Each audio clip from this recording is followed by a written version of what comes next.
Baik, hari ini kita akan mulai kuliah umum yang disebut dengan gali olah Big Data. Jadi kenapa ini menggunakan gali olah? Memang sebetulnya seperti menggali, baik menggali sumur ataupun menggali sumur minyak, sumur untuk air dan sumur minyak. Tapi di sini kita bayangkan jangan sumur air, karena kalau sumur air mungkin hanya tinggal tanya orang geodesi atau geologi di mana sumber air. Tapi kalau gali minyak itu betul-betul banyak sekali komponen yang harus dicek. Sangkanya ada emas, taunya munculnya tembaga, ya. Baik. Ini adalah sedikit mengenai wawasan. Jadi kita tahu bahwa zaman sekarang semua orang melakukan transaksi, lebih banyak menggunakan transaksi online, terutama untuk di kota-kota besar yang sibuk. Nah, transaksi online ini sekarang ada pihak ketiga untuk melihat apakah pembeli itu fraud atau tidak. Aturannya dibuat secara internasional, lebih dari 300 aturan. Jadi ini yang Anda nanti lihat sebetulnya adalah sudah secondary data, karena data asli tidak diberikan kepada kami, dipilih 36. Jadi di kolom terakhir nanti ada tulisan bahwa si pembeli itu adalah penipu. Nah, di sini ada dua, kartu kredit AAA dan BB, akan diolah bagaimana kaitan dengan yang lainnya. Tentu saja kalau data online itu umumnya adalah data kualitatif, hanya kecuali barang dan banyaknya barang. Kemudian ini data kedua, mungkin masyarakat banyak yang tidak percaya dengan Badan Pusat Statistik. Tapi anyway, kalau kita tidak tahu apa-apa, ini menjadi langkah pertama untuk mengetahui bagaimana data di Indonesia. Yang diolah di sini adalah 498 kabupaten dan akan dicek bagaimana kerentanan sosial. Mulai dari anak yang berusia kurang dari 5 tahun sampai dengan orang tua. Nanti kita mungkin ada melihat, oh definisi ini saja yang ditentukan oleh pemerintah yang membuat dia itu rentan. Berikutnya adalah data, ini data dari yang dibuat, ada data tracer study. Data tracer study ini adalah sudah 5 tahun di ITB dilakukan, sangat menarik karena mereka sebetulnya mempertanyakan 500 pertanyaan kepada alumni ITB. Dan hebatnya ITB pada tahun lalu bisa hampir 95% lulusannya menjawab. It's excellent actually. Nah, sekarang bagaimana kami dari Kakak Statistik membantu mereka? Kedua, kenapa banyak data? Karena kita tahu bahwa perkembangan teknologi sangat canggih. Dulu survei itu dilakukan dengan telepon, kecuali di Indonesia karena jaluran telepon. Tapi kalau di Amerika itu melalui telepon, biasanya yang disuruh adalah ibu-ibu yang diam di rumah nanya nanti hasilnya seperti apa. Kemudian pindah ke handphone. Saya masih ingat ketika pemilu kedua sesudah jatuhnya Soeharto itu menggunakan telepon, dan orang Amerika ngotot ke saya suruh pakai itu. Saya bilang mumpuk aja nggak ada line, ya, jadi batal. Akhirnya menggunakan perguruan tinggi. Jadi bekerja sampai jam 4 subuh, datanya masuk ke perguruan tinggi karena di mana-mana ada perguruan tinggi. Dan orang lain pakai handphone, kita pakai mesin fax, dan mesin fax ternyata pada saat itu di beberapa perguruan tinggi tidak ada. Sekarang sudah Android. Jadi kami sudah membantu, di sini ada rekan saya, Pak Sarto, sudah membantu bahwa ada suatu perusahaan sawit menentukan ulat apinya adalah dengan data Android. Dan kita membuat kontur dan sebagainya. Nah, kenapa? Kita harus tahu bahwa dampak dari teknologi itu jadi data di mana-mana. Teknologi itu, tetapi teknologi itu cepat usang. Ya. Jadi kalau mungkin kalau kayak saya dosen, yang penting handphone itu bisa jalan. Tapi untuk beberapa orang handphone itu sangat penting. Muncul yang baru, jual, beli lagi. Mungkin sekian generasi. Yang tukang foto pasti ingin yang fotonya bagus. Kemudian perkembangan ilmu pengetahuan dan teknologi itu sudah pesat. Jadi jika di antara Anda, saya lihat ada ibu-ibu dosen, bapak-bapak dosen, dan mas-mas dan adik-adik, Anda melihat bahwa tidak ada lagi data itu yang tidak bisa diolah. Jadi mungkin 10 tahun yang lalu Anda mendengarnya masih data dalam DNA. Tapi sekarang udah data tuh dalam metabolisme, sistemnya seperti sistem komputer.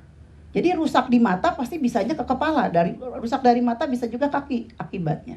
Dan itu sekarang menggunakan semua analisis multivariate yang sangat canggih. Tentu saja sulit, tetapi tenang saja bahwa intelijensi informasi, sistem pakar, ilmu-ilmu lain bisa membantunya. Kemudian perubahan sosial dan budaya.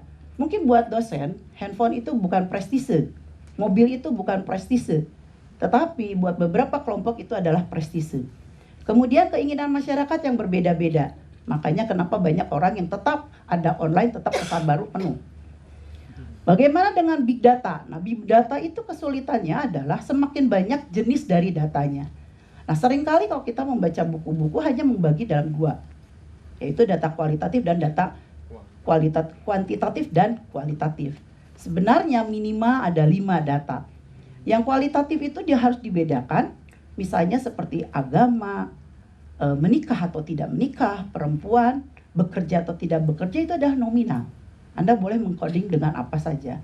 Tetapi ada data seperti di tracer study, itu 90% adalah data terurut.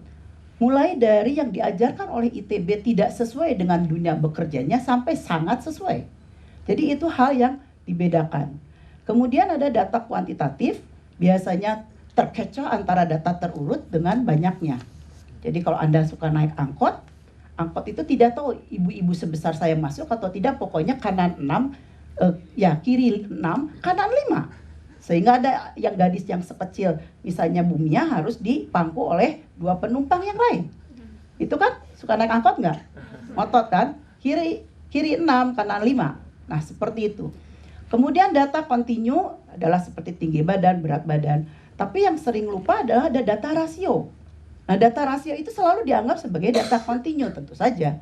Tetapi harus hati-hati bahwa mereka kadang-kadang berasal dari peubah acak banyaknya ataupun nominal. Di sini contohnya adalah kerentanan sosial. Jadi kita melihat bahwa dari semua sekitar kita itu banyak sekali data.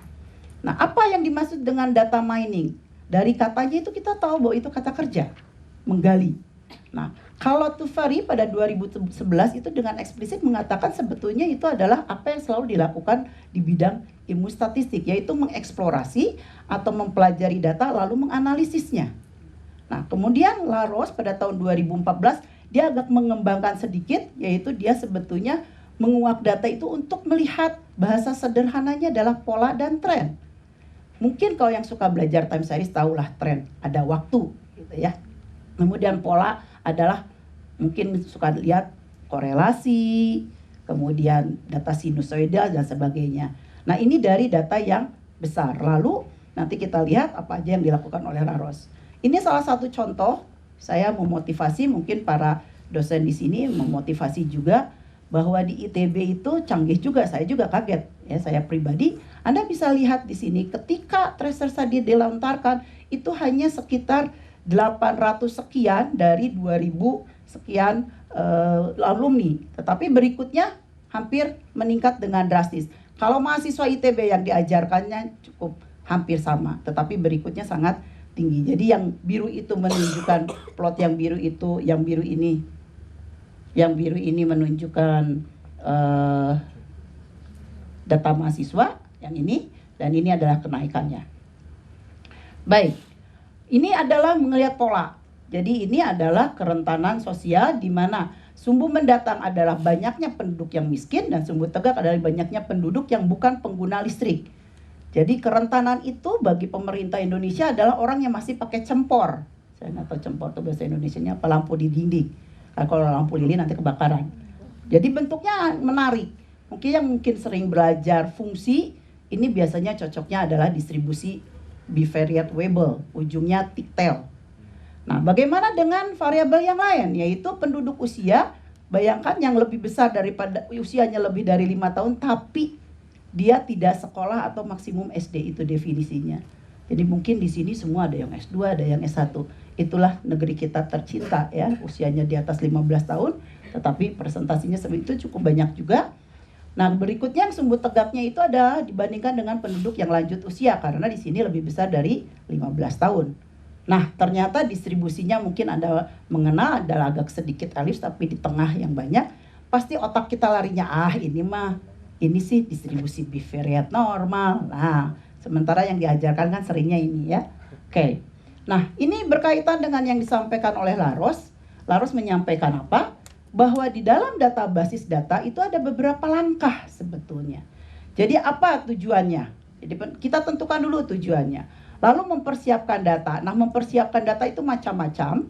Ada yang data betul-betul data mentah. Jadi ada 2 mahasiswa, menarik di prodi matematik. Dia ingin mengolah data yang tidak pernah ada. Dia ingin mengolah kejahatan di kota Bandung. Pergilah dia ke Polwiltabes di Jalan Merdeka. Dan amazing, semua datanya masih ditulis pakai tangan. It's amazing. Padahal depannya itu BI.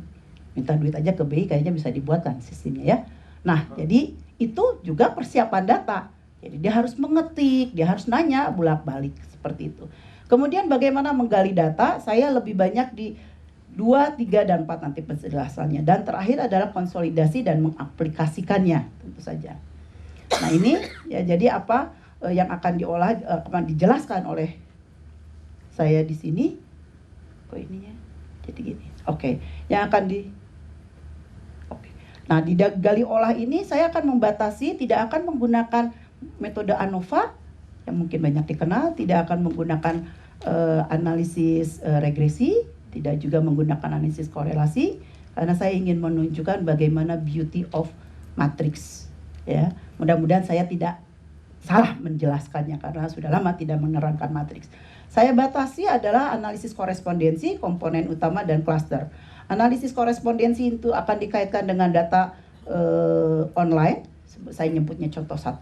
Komponen utama akan saya kaitkan untuk data kerentanan sosial, dan klaster tadi tidak disajikan adalah dari 31 negara Eropa, bagaimana dia mencatat kecelakaan semua yang berkaitan dengan kata kuncinya kereta. Baik, ini secara garis besar analisis multivariate. Oke. Yang pertama adalah analisis korespondensi. Analisis korespondensi itu spesifik untuk data kualitatif. Walaupun kita coding menjadi angka, ya. Ini ditemukan pada tahun 60 oleh Jean-Paul Benzenke dan mula-mula banyak diterapkan di dalam dunia pendidikan, sosial, bisnis, tetapi juga di biologi. Di biologi lebih banyak kepada spesies atau genus gunanya. Oke, tujuannya adalah dia ini ingin mempelajari hubungan antara satu atau variabel lain, sebetulnya lebih ke within kalau di ANOVA, bukan between. Jadi bukan dari satu pembajak lain ke pembajak lain, tetapi tidak. Di sini nanti kita lihat adalah bagaimana kaitan kartu AAA dan kartu BBB. Jadi diasumsikan bahwa si orang itu meskipun punya 3 kartu, tapi membayar baju itu tidak dari 3 kartu kan? Itu enggak, kalau Anda beli rumah, misalnya mau pakai kartu A ya kartu A aja terus gitu, walaupun dia punya kartunya 3. Jadi bedakan antara yang punya kartu dan yang dipakai. Kemudian di sini asumsinya adalah setiap komponen baris dan kolom saling bebas. Nah ini contohnya data transaksi online. Perhatikan di sana ada yang ditulis dengan membayarnya seperti apa, dan berikutnya ada country IP IDN. Itu adalah misalkan saya pergi ke Malaysia, lalu pesan barang pakai kartu kredit. Nah itu. Jadi umumnya adalah orang Indonesia, tapi menggunakan kartu kreditnya di mana.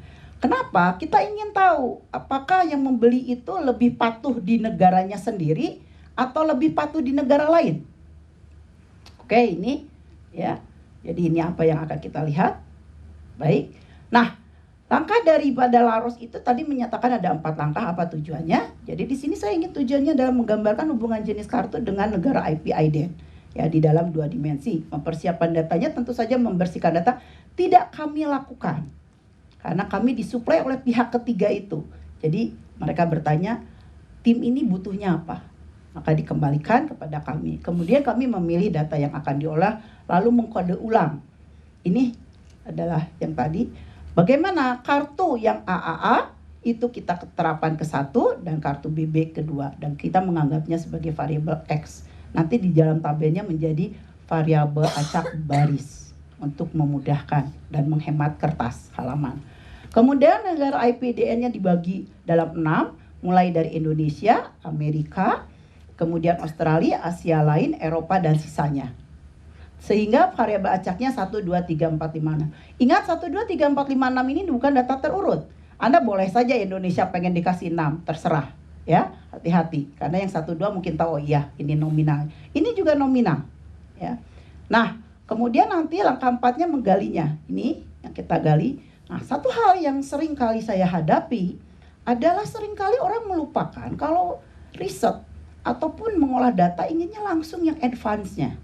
Tidak pernah mau dari yang primitifnya, yang tradisionalnya. Dari sana harusnya, dari masalah yang paling kecil baru ke masalah paling besar. Jadi di sini diingatkan kembali kalau kita menggali olah data itu gunakan statistik deskriptif. Dari sana kita tahu gambarannya. Jadi dibuat di sini statistik deskriptif. Karena ini berkaitan dengan kualitatif, maka saya membuatnya hanya di dalam data pie chart. Jadi bisa dilihat bahwa ternyata menggunakan kartu AA hampir 2 kali lipatnya, rasionya antara 62 dan 38. Berikutnya untuk bagaimana mereka menentukan tempatnya adalah tentu saja karena orang Indonesia banyaknya di Indonesia. Tapi seperti Anda ketahui walaupun Amerika itu jauh, tetapi ternyata ranking kedua Amerika. Jadi orang Indonesia itu nggak senang pergi ke jalan-jalan Asia yang lainnya. Dan diikuti oleh Australia, lalu Asia lainnya, Eropa dan nomor 2. Nah ini hasilnya, jadi seringkali kalau berhadapan dengan orang sosial ataupun yang data kualitatif, loh buat apa dihitung mean-nya? Tetap mean, variansi, skewness, kurtosis itu penting. Kalau hanya 1-2 is okay, tapi lihat kolom yang kedua untuk yang negara. Di situ maksimumnya 6. Pasti kita tahu, oh ternyata nilai yang paling besarnya itu adalah 6. Itu adalah negara lainnya, sisanya. Jadi yang muncul. Tetapi presentasinya bisa jadi kecil, kenapa? Karena kita lihat bahwa kemencengannya di 1,8. Jadi bertumpu di 1 dan 2. Betul, karena negara Indonesia dan Amerika. Kemudian bagaimana dia kelancipannya? Kelancipannya itu lebih dekatnya adalah di Amerika. Ya jelas, karena distribusinya lebih kecil, seperti itu. Jadi Anda juga bisa lihat dari ukuran pemusatan, dari ukuran lain. Jadi mohon adik-adik ataupun ibu-ibu yang lain yang belajar dari statistik desain, stop mengolah data hanya sampai standar deviasi. Move ke momen tingkat 3, momen tingkat 4. Ya, karena di sana sudah teknologi sudah canggih. Jadi jangan ngotot harus distribusinya simetri. Karena wanita atau pria yang cantik itu sebetulnya yang tidak simetri. Kalau yang simetri itu pasti dioperasi. Ya. Langkah menguak basis data. Nah, ini adalah konsolidasi dan interpretasinya. Inilah interpretasinya. Ini dari mana ya Bu? Jadi kalau Anda lihat sumbu mendatarnya bukan variabel X dan Y, tapi sumbu mendatarnya adalah kartu kredit A. Sumbu tegaknya adalah kartu kredit B. Nah bagaimana gambar-gambar vektor itu? Itu ada menunjukkan yang hijau yang paling panjang itu yang Indonesia dekatnya ke sumbu AA. Berarti banyaknya menggunakan kartu di AA. Kalau yang hijau itu mengarah, jadi yang hijau ini, maaf. Yang hijau ini mengarah ke sini, tentu saja menggunakan kartu PBB. Seperti itu. Ya. Baik, bagaimana langkahnya? Saya akan get through dengan cepat. Di sini sebetulnya yang amazing buat saya. Ya, karena data kualitatif itu tidak punya peluang, maka carilah peluangnya. Ya, buat aja sel yang jatuh di titik yang sama, hitung frekuensinya bagi dengan total kejadian.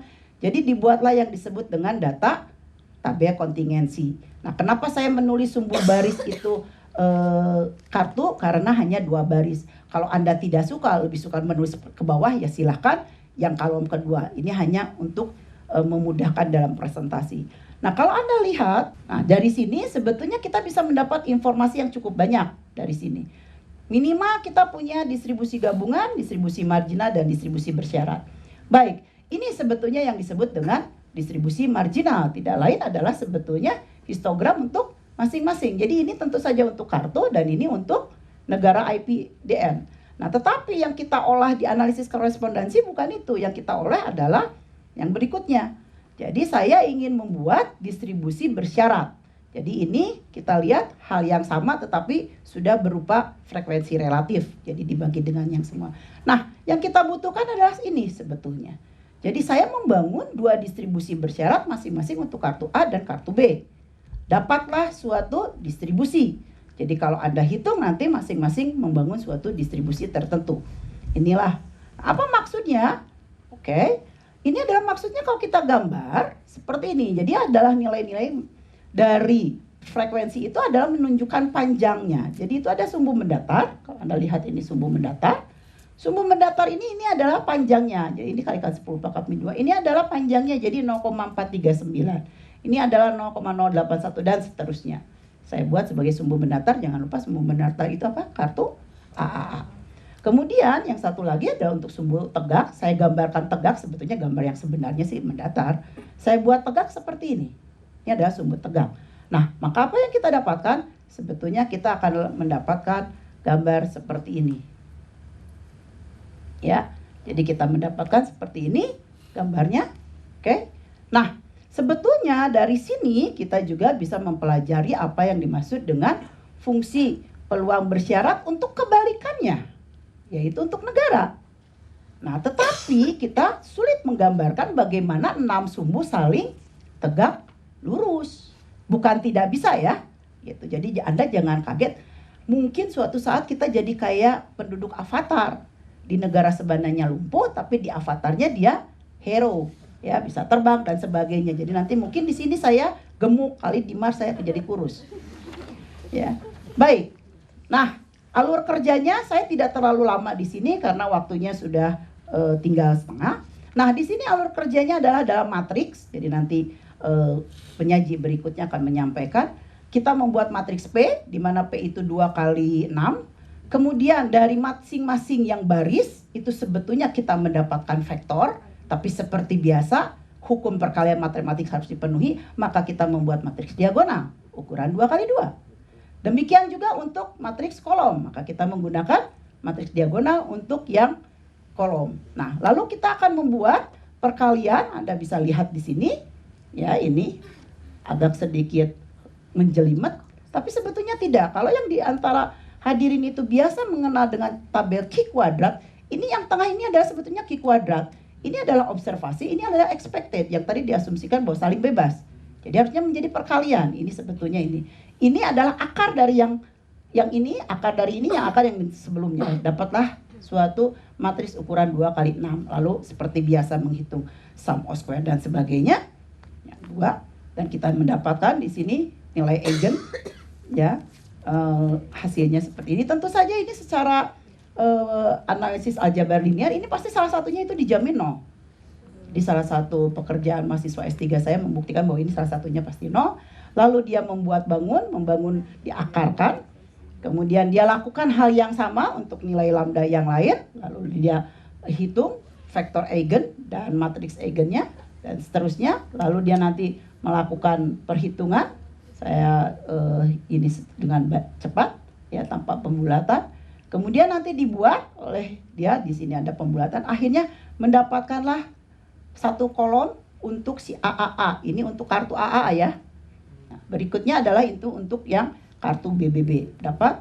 Nah, ini ya, jadi seperti ini. Nah, ini cara lain menggambarkan analisis korespondensi. Loh, kok ini ada minus? Karena dia sudah mengurangkan dengan yang expected. Jadi cara berpikirnya di tengah. Kalau tadi saya berpikirnya agak bujur sangkar. Nah, ini sangat penting untuk orang-orang, terutama orang-orang biologi. Bagaimana dia nanti melakukan eksperimen, karena tidak selalu tegak lurus gitu. Jadi ini membantu sekali untuk mereka. Oke. Nah, ini adalah algoritmanya ya, seperti ini.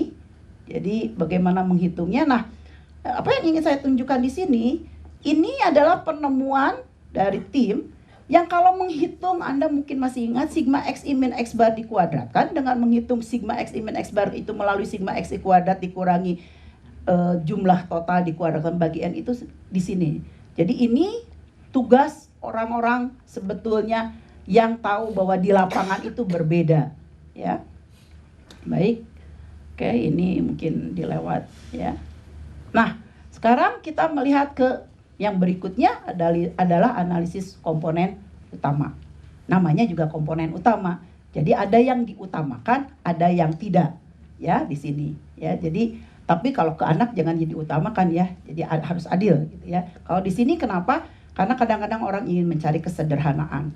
Ya. Di sini ditunjukkan menggunakan FED. Jadi 10 tahun yang lalu, kalau saya masih ingat diajarkan oleh senior saya selalu pakai FED. Tapi belakangan selalu di kuping saya adalah selalu pakai SVD. Karena semua mahasiswa atau semua sekarang nenteng-nenteng laptop. Jadi perhitungannya sudah pakai SVD. Tetapi menerangkannya ya terpaksa harus manual seperti ke FVD. Jadi ada 2 cara.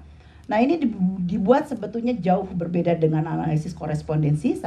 Sudah sangat tua, ditemukannya pada tahun 1901 ya. Nah, apa? kelebihan dan kekurangannya. Jadi di sini FED itu kelebihannya adalah secara manual mudah. Jadi kalau misalnya MATLAB ataupun software lain susah, ya bisa menggunakan Excel.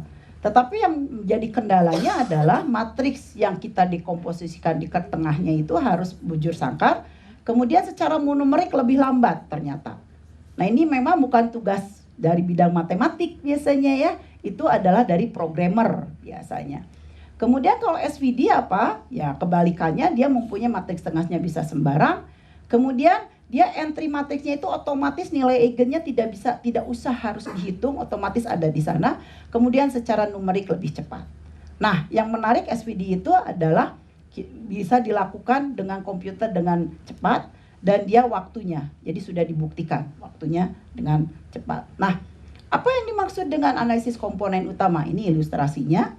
Jadi kita punya matriks X ya. Jadi X itu, jadi nanti kita lihat contohnya adalah tadi kerentanan sosial itu ada 10 variabel. Jadi X1 itu adalah kabupaten di Indonesia 498. Jadi X1 itu adalah 1 kali 498 sampai yang X10. Lalu kita harus mencari lambda 1 sampai lambda 10, lalu kita membuat vektor eigennya. Nah, vektor yang baru itu adalah kombinasi linear dari yang vektornya itu. Nah, yang menarik adalah kebalikan dari ini yang disebut faktor analisis. Jadi dibalik, kalau yang X-nya itu Y dan Y-nya itu yang diobservasi, maka itu faktor analisis. Jadi kalau ditanya apa bedanya faktor analisis dan prinsipal komponen adalah menempatkan matriksnya. Baik, ini alur kerja metode dekomposisi nilai eigen.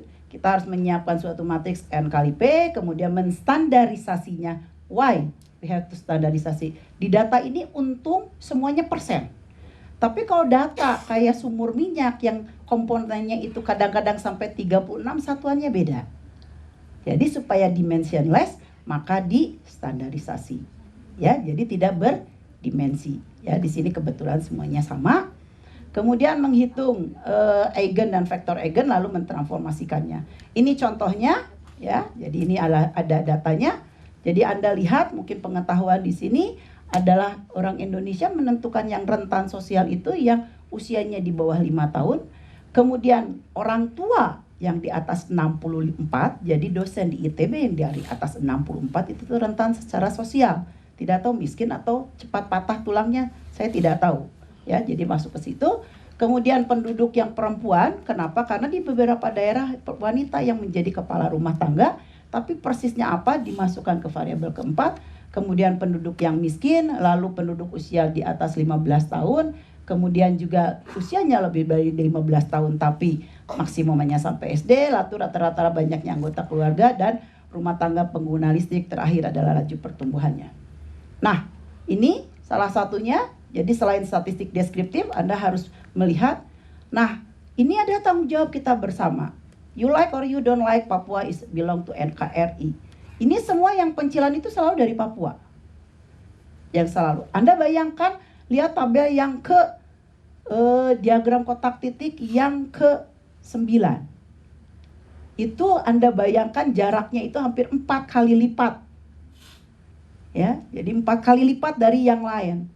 Ya, betul sedikit, tapi ya sedikit juga itu adalah bangsa kita, harus kita perbaiki. Ya, jadi Anda lihat bahwa ternyata jumlah anggota keluarga itu dari satu keluarga ke keluarga lain itu variasinya kecil, jadi banyaknya cukup merata. Tetapi penduduk bukan pengguna listrik itu variasinya terbesar, jadi banyak sekali yang tidak mempunyai listrik.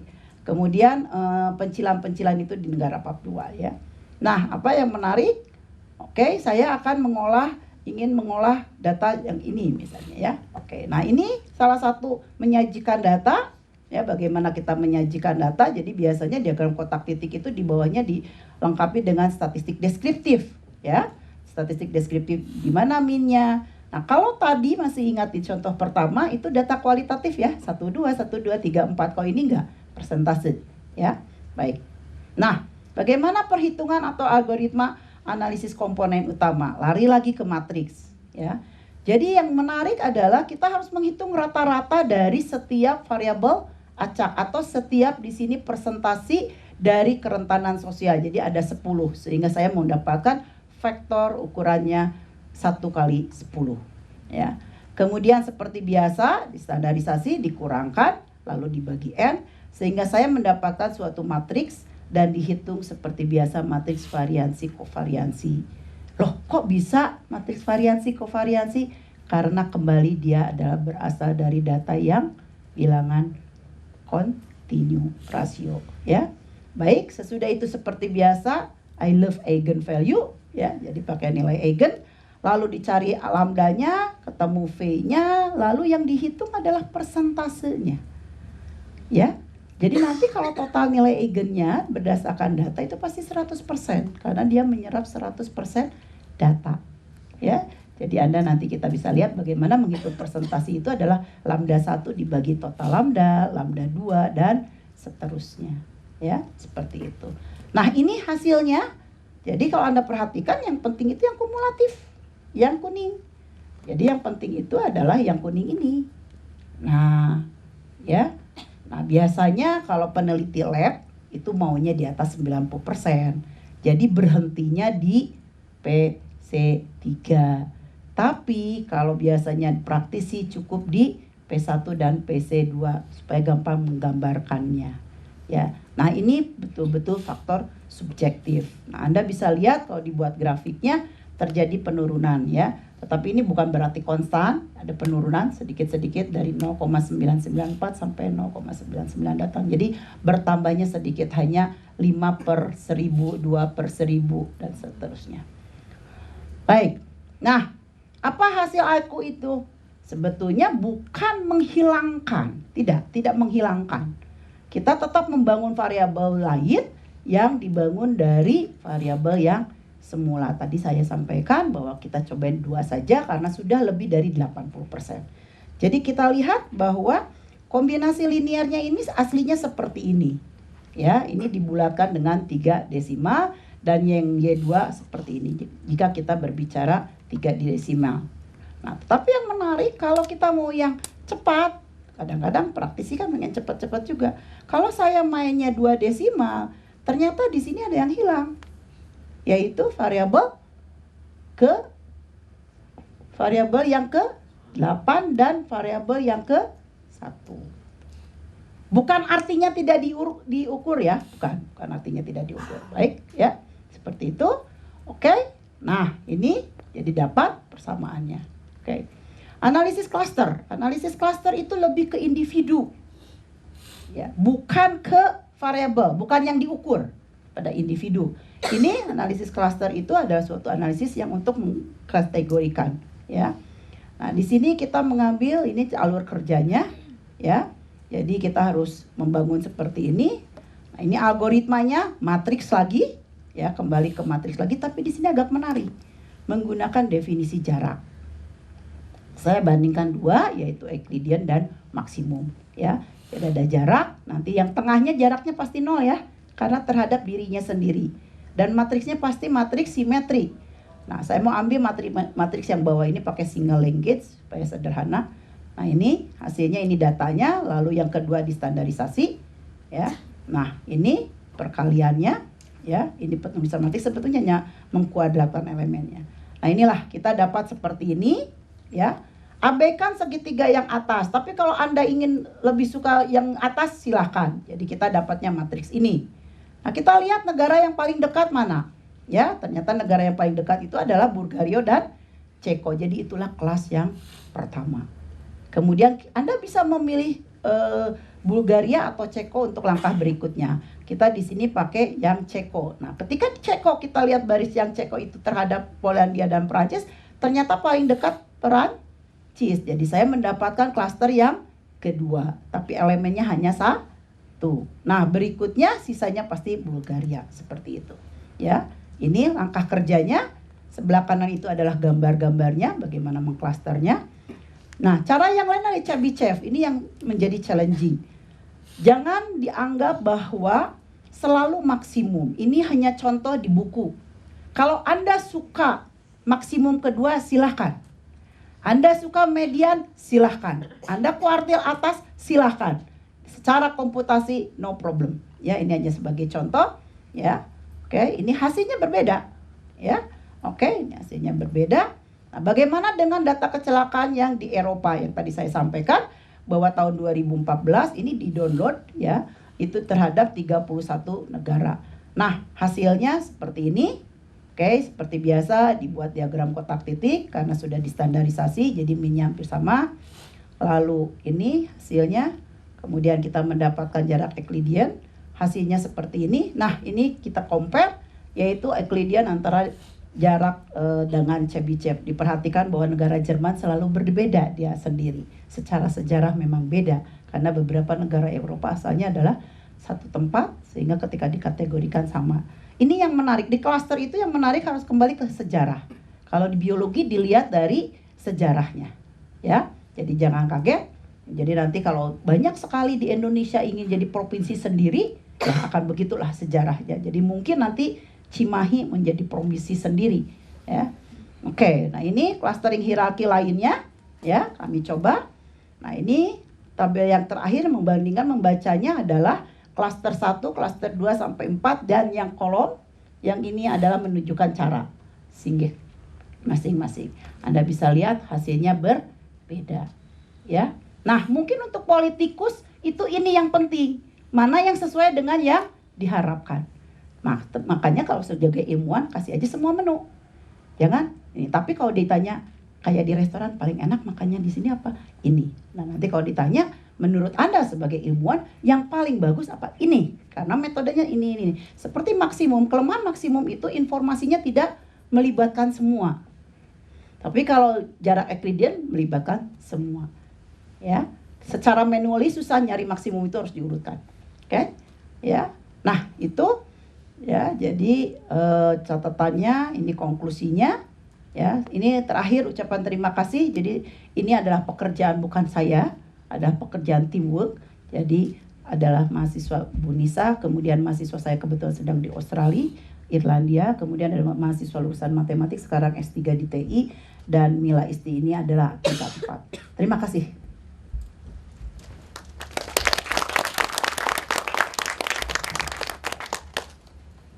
Selamat pagi Bu, nama saya Aditya, saya dari program studi matematika.